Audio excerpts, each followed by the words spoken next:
ছোট্ট বন্ধুরা, সবাইকে নমস্কার। এসো গল্প শুনি চ্যানেলে সবাইকে স্বাগত জানাচ্ছি। আশা করি তোমরা সকলে সুস্থ আছো, ভালো আছো।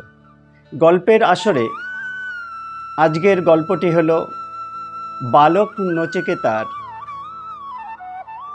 ও যমরাজের বিস্ময়কর কাহিনী।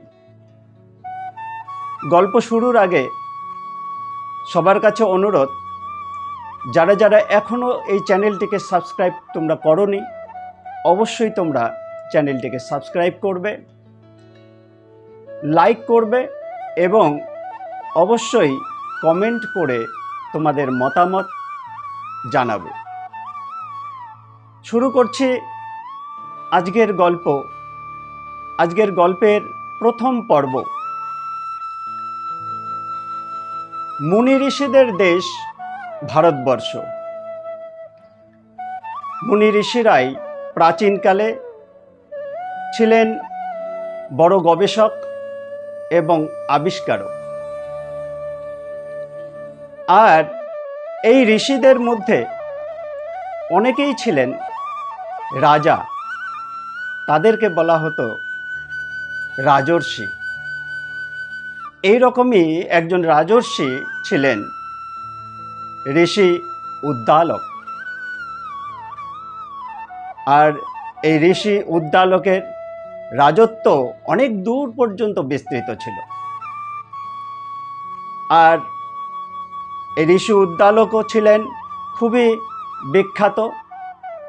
সবাই ঋষি উদ্দালককে সমীহ করত এবং তার নানা গুণের আর প্রশংসা করত। এই ঋষি উদ্দালকেরই পুত্র ছিল নচিকেতা। এই নচিকেতা চরিত্রটি খুবই প্রিয় ছিল স্বামী বিবেকানন্দের। তিনি যেমনি নচিকেতার গল্প শুনতে ভালোবাসতেন, তেমনি নচিকেতার গল্প শোনাতেও পছন্দ করতেন। যাক, সে অন্য কথা। এখন এই ঋষি উদ্দালক একসময় ঠিক করলেন তিনি একটা বড় যজ্ঞ করবেন। তখনকার দিনে মুনি ঋষিরা অনেকেই যজ্ঞ করতেন, রাজারাও বড় বড় যজ্ঞ করতেন। কিন্তু ঋষি উদ্দালক ঠিক করলেন তিনি বিশ্বজিৎ যজ্ঞ করবেন। বিশ্বজিৎ যজ্ঞ তখনকার দিনে সবাই করতে পারত না, কারণ এই বিশ্বজিৎ যজ্ঞ করতে গেলে প্রচুর খরচ যেমন হতো, তেমনি প্রচুর দান ধ্যান করতে হতো এবং যিনি যজ্ঞ করতেন তাকে তার শ্রেষ্ঠ দানই করতে হতো এবং এই শ্রেষ্ঠ দান করলে তার যা পুণ্য অর্জন হবে তাতে তিনি পরবর্তীকালে স্বর্গলোকে যাওয়ার পথ প্রশস্ত করতে পারবেন। ঋষি উদ্দালক বিশ্বজিৎ যজ্ঞ করবেন বলে চারিদিকে খবর দিয়ে দেওয়া হলো। প্রচুর মুনি ঋষিরা, প্রচুর ব্রাহ্মণেরা এসে উপস্থিত হলো এবং চারিদিকে আর মহা সমারোহে আর মহা আনন্দে আর এই খুবই ধুমধামের সঙ্গে এই যজ্ঞের আয়োজন চলতে থাকলো এবং একদিন যজ্ঞ শুরুও হয়ে গেল। বালক নচিকেতা যখন যজ্ঞ শুরু হলো, তার আয়োজন দেখে আর তার চারিদিকে প্রচুর মানুষের সমাগম দেখে খুবই আনন্দিত। সে আনন্দের সঙ্গে চারিদিকে ঘুরে ঘুরে এই যজ্ঞের আর ক্রিয়াকর্ম দেখতে থাকলো।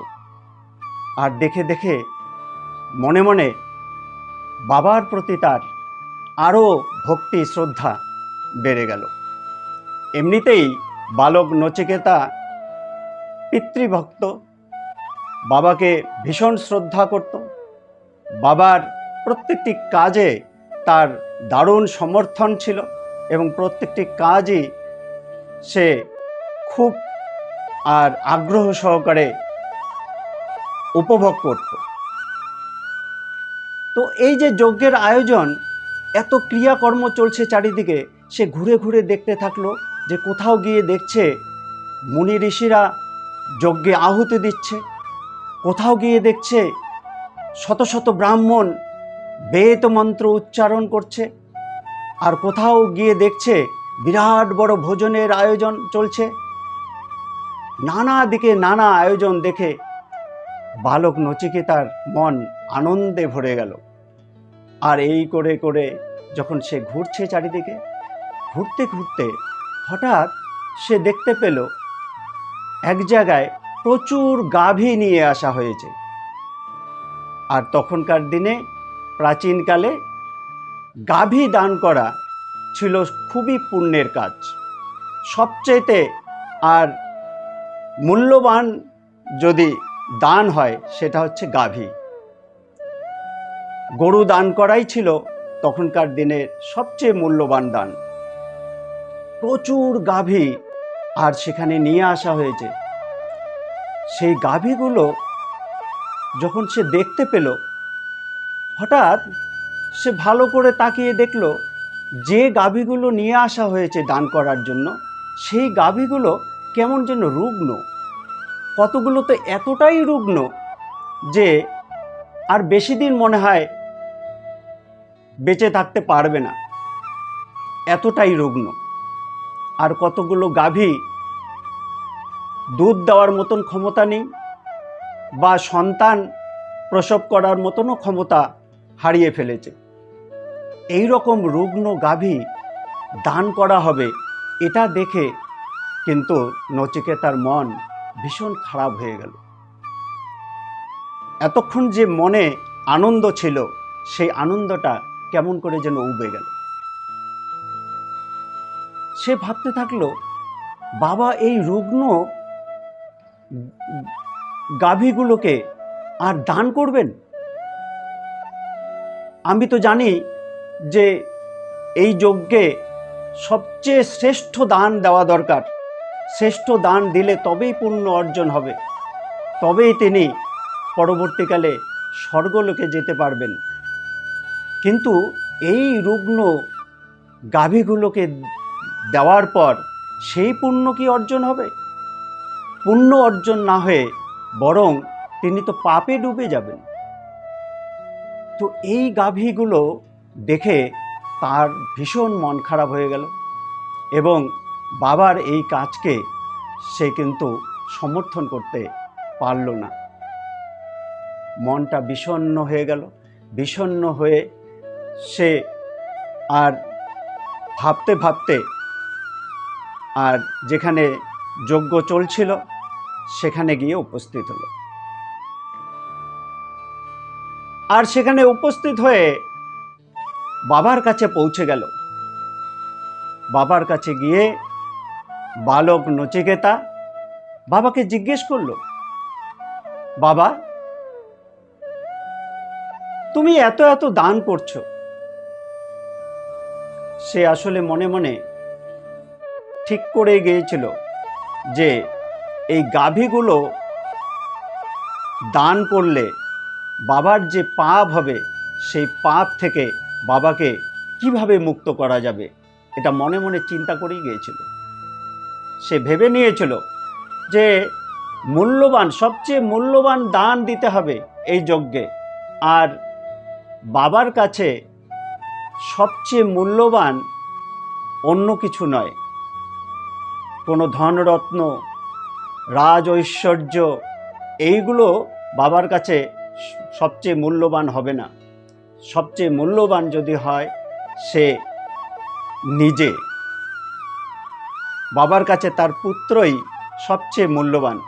সেই জন্য বাবার কাছে গিয়ে নচিকেতা বাবাকে বলছে, বাবা, তুমি এত এত কিছু দান করছো, আমাকে কার কাছে দান করবে? বাবা প্রথমে তার কথার কোনো উত্তর দেয়নি, কারণ যজ্ঞে ব্যস্ত। বাবা উত্তর দিতে পারেনি।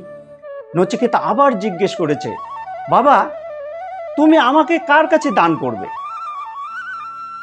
বাবা বিরক্ত হয়ে বলছে, তুমি এখন যাও, তুমি দেখছো না আমি কাজে ব্যস্ত আছি।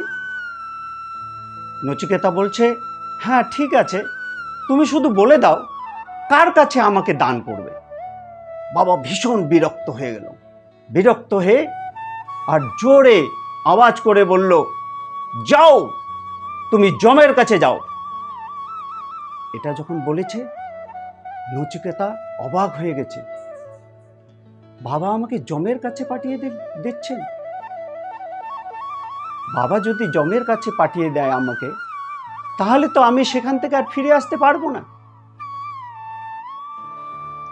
মনে মনে ভীষণ চিন্তিত বালক নচিকেতা। যমের কাছে আমাকে যেতে বলছে বাবা, আর যমের কাছে গেলে আমি আর ফিরে আসতে পারবো না।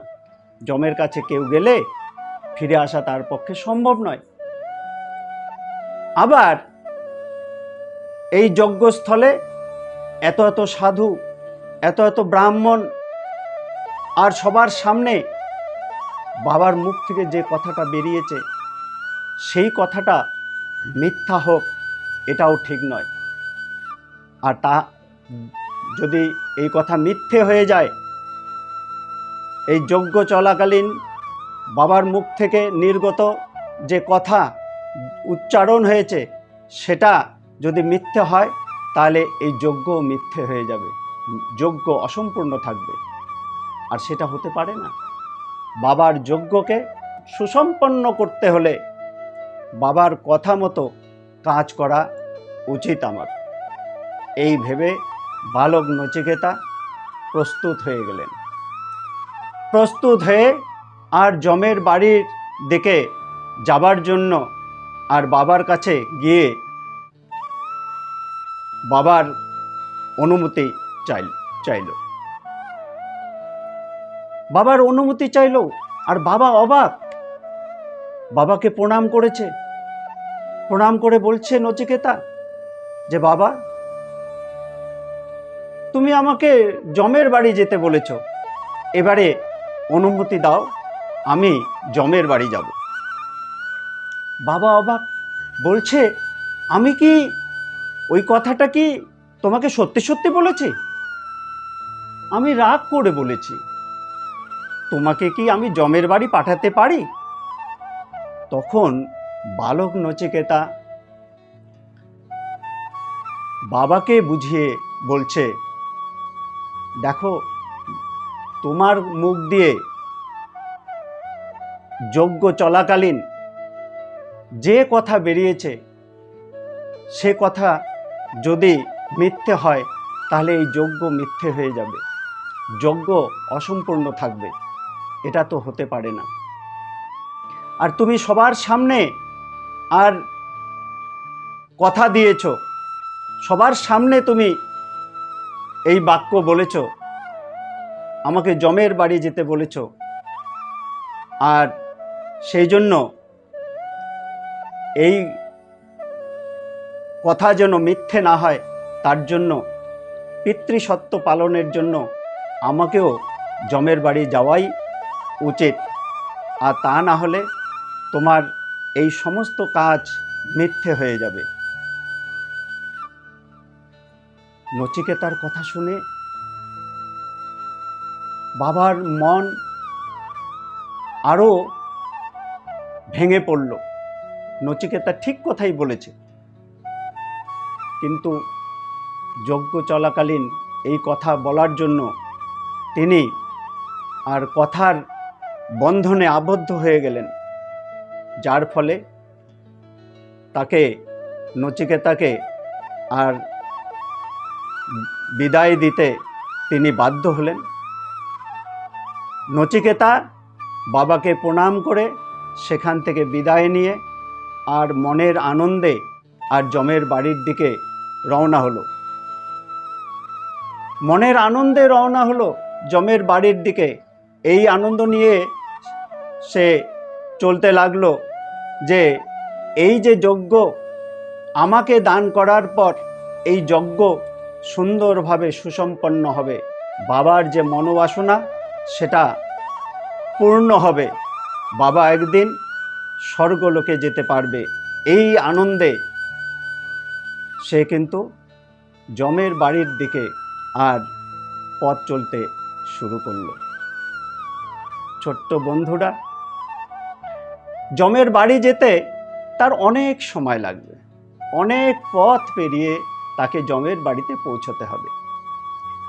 আমি প্রথম পর্ব শেষ করছি। এরপরে পথ চলতে চলতে একদিন যমের বাড়িতে পৌঁছে যাবে, তখন আমরা দ্বিতীয় পর্ব নিয়ে আলোচনা করব। দ্বিতীয় পর্ব আগামী রবিবার তোমাদের সামনে আবার আমি হাজির হব দ্বিতীয় পর্ব নিয়ে। ততদিন পর্যন্ত তোমরা সবাই ভালো থাকবে, সুস্থ থাকবে। নমস্কার।